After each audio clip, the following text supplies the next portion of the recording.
Mr. Darcy? Miss Bennet. I did not expect to see you. He understood all the family were from home, or we should never have presumed. I returned a day early. I've had a rather emotional day, so whatever your beef with Eggsy is, and I'm sure it's well-founded. At 65 years old, Colin Firth carries a biography that most actors could never imagine. Behind the awards, the iconic roles, and the decades of critical praise sits a man who has navigated loss, displacement, public scandal, marital collapse, and the quiet weight of rebuilding a life when everything familiar has changed shape. Few careers in British cinema have combined such obvious achievement with such private turbulence. In this video, the full story gets told, from a restless childhood across 3 continents to the heartbreaking personal cost of a life lived almost entirely in the public eye. The boy who was always an outsider. There is something telling about the fact that Colin Firth spent his early years never quite belonging anywhere. Born on September 10, 1960, in the village of Greyshot, Hampshire, he arrived into a household shaped by academic ambition and religious heritage. His father, David Norman Lewis Firth, held a position as a history lecturer and served as an education officer for the Nigerian government. His mother, Shirley John, taught comparative religion.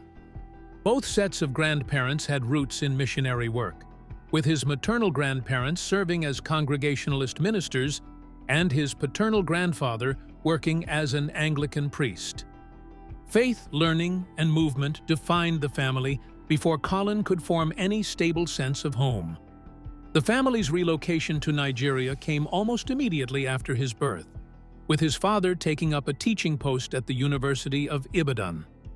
By the time he was 4, the family had returned to England, but the pattern of uprooting was already established.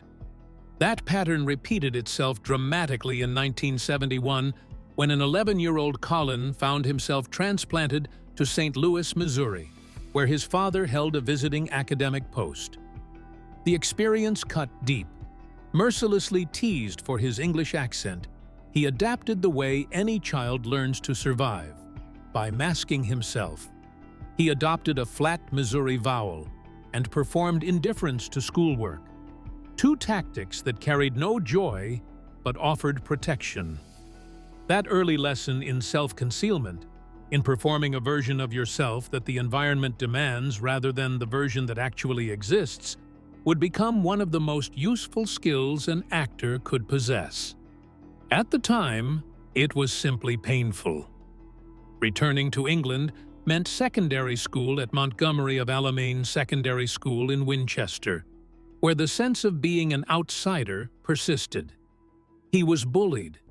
He felt like he did not belong. By his early teens, though, something had shifted.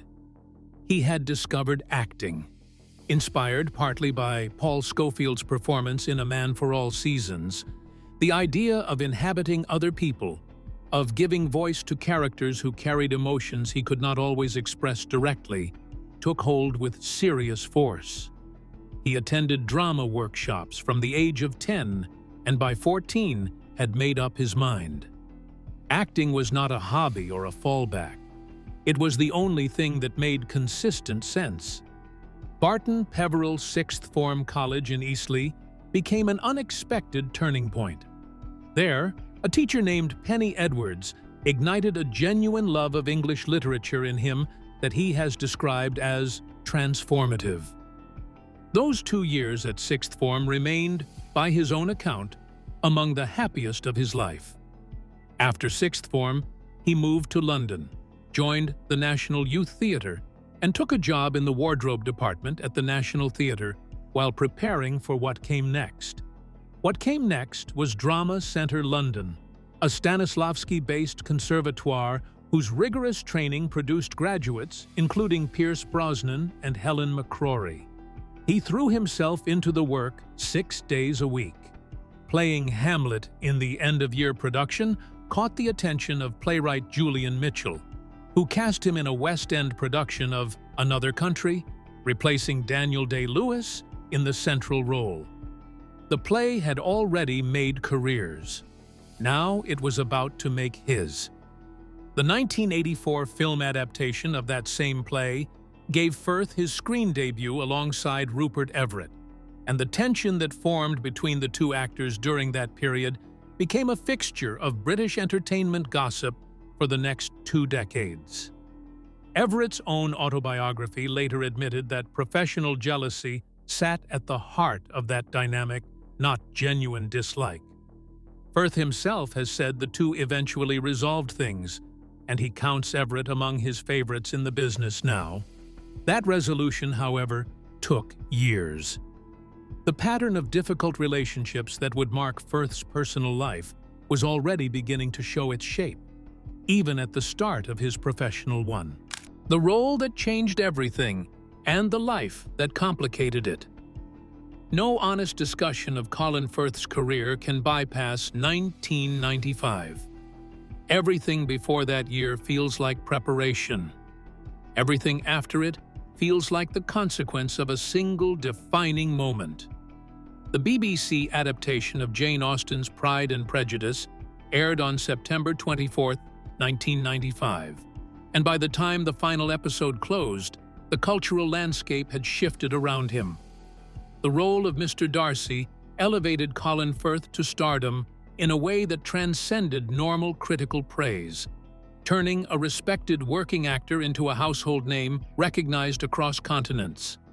The scene in which Darcy emerges from a lake in a soaked white shirt became one of the most celebrated moments in British television history, watched by over 10 million viewers and discussed in newspapers from London to New York.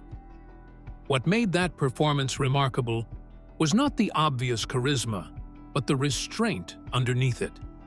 Firth understood that Darcy's appeal lies precisely in what he withholds, in the control, the suppressed feeling, the slow and reluctant surrender of pride to something more genuine. The New York Times called the adaptation a witty exploration of love stories and social maneuvering. The series inspired author Helen Fielding to build an entire character named Mark Darcy in the Bridget Jones novels, essentially writing Firth's real-life persona into fiction. He would go on to play that character across 4 films spanning 24 years, right up to Bridget Jones. Mad About the Boy in 2025. The role he almost turned down became the role he never fully escaped. His personal life during this period was already carrying complications. A relationship with actress Meg Tilly, his co-star in the 1989 film Valmont, had produced a son, William Joseph Firth, born in September 1990. The family settled in British Columbia, Canada, but the relationship ended in 1994.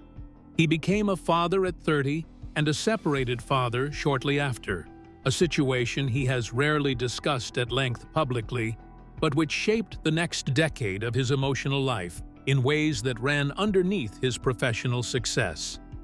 During the filming of Pride and Prejudice itself, a relationship developed between Firth and co-star Jennifer Eel, which attracted media attention only after their separation. The lake scene was becoming a metaphor in more ways than the public realized. By 1997, he had met Livia Giugioli, an Italian film producer, on the set of the BBC drama Nostromo. They married that same year. The union appeared to offer stability.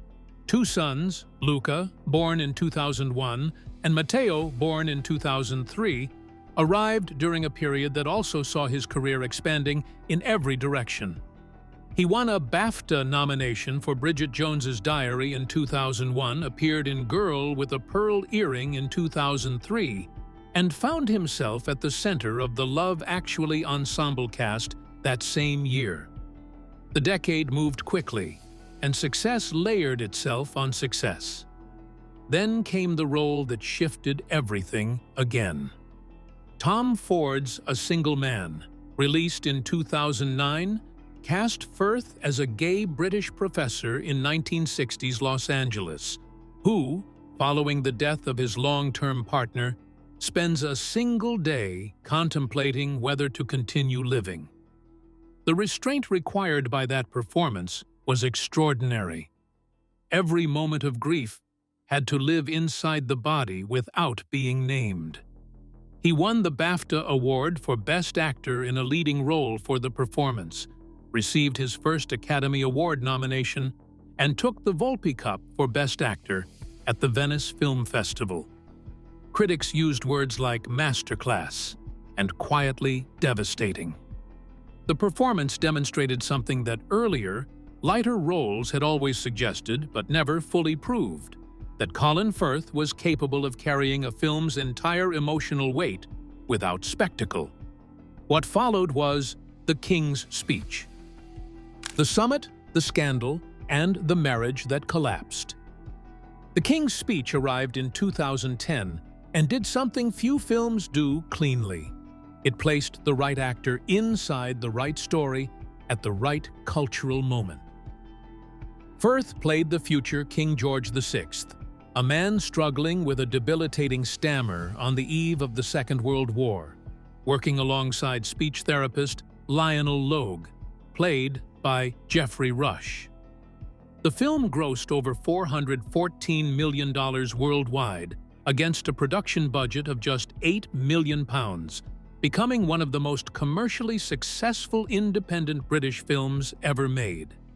At the 83rd Academy Awards, it received 12 nominations and won 4, including Best Picture and Best Actor for Firth. The Golden Globe, the BAFTA, and the Screen Actors Guild Award all followed. Standing at the podium that February evening in 2011, Firth noted with dry precision that he had a feeling his career had just peaked. The audience laughed. The statement was accurate. He received a star on the Hollywood Walk of Fame in January of that year and appeared on Time magazine's list of the 100 most influential people in the world. Queen Elizabeth II appointed him a Commander of the Order of the British Empire in the 2011 Birthday Honours, recognizing his services to drama. He also obtained Italian citizenship in 2016 through his then-wife Livia, motivated openly by the Brexit referendum and his desire to retain European identity.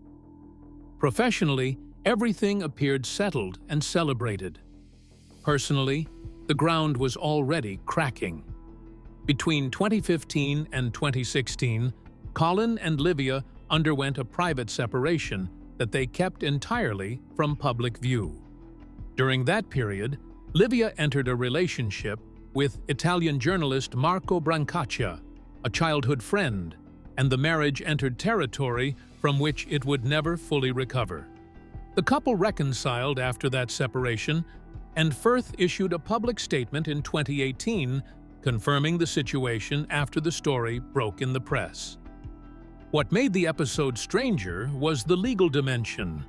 Livia had filed a stalking complaint against Brancaccia after the affair ended, and Italian authorities charged him officially before an undisclosed settlement was reached in July 2018. Brancaccia publicly contested the account. The details spilled across international media. For a man who had spent his career projecting reserve and quiet dignity, the exposure was its own kind of humiliation. The reconciliation did not hold. In 2019, after more than 22 years of marriage, Colin and Livia announced their formal separation. Their statement was characteristically brief and private, noting that they maintained a close friendship and shared commitment to their children, and asking simply for privacy. The divorce was finalized in 2021. By November 2025, Livia confirmed she had married Callum Grieve. Colin Firth, at 64 by that point, was beginning again in the ordinary, unglamorous way that most people begin again, quietly, without ceremony, and without much of the language that describes it actually fitting what it feels like. The weight of those years shows up in his choice of roles during this period. he gravitated toward characters carrying grief and unresolved loss. Supernova in 2020 cast him opposite Stanley Tucci as a man slowly losing his partner to dementia. The project carried an emotional directness that felt personal. The Staircase in 2022, an HBO limited series in which he played Michael Peterson, the novelist accused of murdering his wife, required him to inhabit a kind of moral ambiguity that went against everything his public image had represented. He received Emmy nominations for both Conspiracy and The Staircase, recognition for a stretch of work that most audiences, still catching up to the earlier romantic lead, did not fully process in real time. At 65, what remains and what has been rebuilt? There is a particular kind of courage required to keep going after the very public unraveling of a 22-year marriage, especially for a man whose reputation rested so heavily on a version of composed English dignity. Colin Firth has done exactly that, and the evidence sits not in grand statements, but in the body of work he has continued to produce with quiet seriousness through his mid-60s. In 2025, he took on one of the most emotionally demanding roles of his career in Lockerbie, A Search for Truth, a Sky Atlantic and Peacock series in which he played Jim Swire, a British father whose daughter Flora was killed aboard Pan Am Flight 103 over the Scottish town of Lockerbie in December 1988. Firth portrayed Swire's decades-long obsessive search for the truth behind the bombing, a journey shaped by grief that never resolved cleanly into closure. The performance received significant critical attention as among the most powerful of his later career. There is something particular about an actor choosing that story, about that kind of father, at that stage of his own life. Whether intentional or not, the emotional register of the role matched the territory he had been living inside personally. Also in 2025, he reprised Mark Darcy one final time in Bridget Jones' Mad About the Boy, closing a chapter that had run for 24 years across 4 films. The character had begun as a cultural joke about his Mr. Darcy fame, a winking acknowledgement from author Helen Fielding that the real Colin Firth had become inseparable from the fictional aristocrat who made him famous.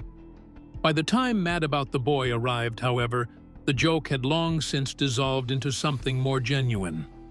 Mark Darcy had aged. He carried history. He had loved imperfectly and been loved imperfectly in return. The audience that first encountered him in 2001 had grown alongside him, and they brought all of that accumulated feeling into the cinema. Renee Zellweger returned as Bridget, and the chemistry between them carried the particular texture of things that have been lived rather than simply performed. Audiences received the film warmly, and that warmth was partly for the character and partly for the man behind him. Partly a recognition that something which had mattered for a long time was now, gently, being set down. His net worth in 2026 stands at an estimated $25 million, accumulated across decades of work in film, television, and production. He founded his production company, Raindog Films, in 2012. Using it to back projects including Eye in the Sky and Loving, 2 films defined less by commercial ambition than by moral seriousness. That choice of what to produce, what stories to put resources behind, reveals something about his priorities that the acting roles alone do not fully explain.